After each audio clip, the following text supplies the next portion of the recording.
Hello বন্ধুরা, তোমরা সবাই কেমন আছো? আশা করি ভালোই আছো। আরাধ্যাস কিচেনে সবাইকে স্বাগত জানিয়ে শুরু করছি আজকের ভিডিও। আজকের মেনুতে থাকছে মাটন কষা। তো কিভাবে বানাতে হয় একবার দেখে নাও চলো। আমি মাটনগুলো ভালো করে ধুয়ে পরিষ্কার করে নিয়েছি। এবার এটাকে ম্যারিনেট করে নেবো। তার জন্য আমি একটা কড়াই বসিয়েছি। কড়াইতে কিছুটা তেল দিয়ে খুব ভালো করে গরম করে নিয়েছি। এবার এটাতে দিয়ে দেবো দুটো তেজপাতা ছিঁড়ে, আর দিয়ে দেবো এক মুঠো মতো পেঁয়াজ। এখানে 1 কেজি 200 গ্রাম মাটন আছে। দিয়ে দিয়েছি এক মুঠো মতো পেঁয়াজ। এই পেঁয়াজটা হালকা ভাজা হলে এই তেলটা দিয়েই আমি মাংসটাকে ভালো করে মেখে ঢাকা দিয়ে রেখে দেবো। দেখো পেঁয়াজটা হালকা বাদামি হয়ে গেছে। এবার আমি এটা মাংসের মধ্যে ঢেলে দেবো। ভালো করে মাংসটাকে মেখে আমি চাপা দিয়ে রাখবো।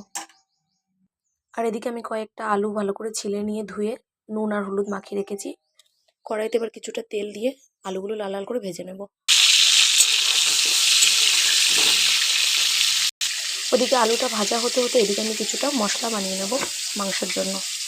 তার জন্য দিয়ে দেবো কিছুটা পেঁয়াজ, আদা কুচি, রসুন আর দুটো টমেটো, আর দিয়ে দিয়েছি কটা লঙ্কা। এগুলোকে একসাথে আমি পেস্ট করে নেব। আলু ভাজা হয়ে গেছে, নামিয়ে নিয়েছি। এবার কড়াইতে তেলটা দিয়ে দিয়েছি। ভালো করে তেলটা গরম হয়ে যাক। তেল ভালো করে গরম হয়ে গেছে। এবার বেটে রাখা মশলাটা দিয়ে দেবো।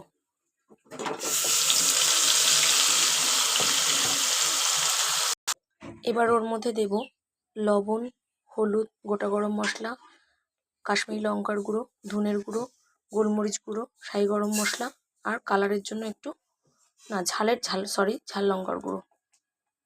এখানে আমি জিরের গুঁড়োটা দেবো না, কারণ আমি গোটা জিরে ব্যবহার করব কিছুটা একটু পরে। মশলাগুলো খুব ভালো করে কষিয়ে নেব। এবার দিয়ে দেবো দুটো গোটা রসুন।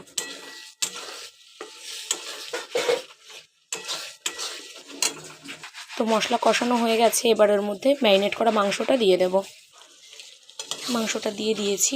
এবার একটু সময় ধরে ধীরে ধীরে কষাবো।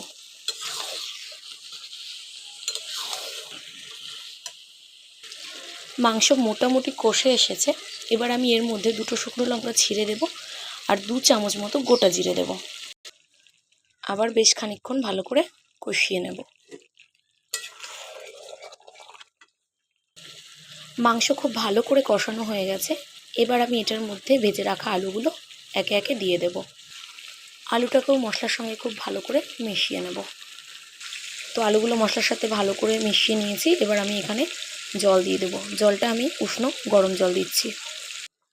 ঝোল ফুটে উঠেছে। এবার আমি গ্যাসটাকে অফ করে দেব। এই মাংসটাকে আমি প্রেসার কুকারে ট্রান্সফার করব। তো প্রেসার কুকারে আমি নিয়েছি। যেহেতু খাসির মাংস সিদ্ধ হতে একটু সময় লাগে, কষাতে কষাতে মোটামুটি সিদ্ধ হয়েছিল, তাই আমি প্রেসার কুকারে 3টে সিটি দিয়ে নেব। আলুটাও তার জন্য আমি শেষের দিকেই দিয়েছি, যেহেতু প্রেসার কুকারে যাবে, নাহলে আলুটা গলে যেত। এবার এটাতে আমি দেব ধনেপাতা কুচি, ঘি আর গরম মশলা।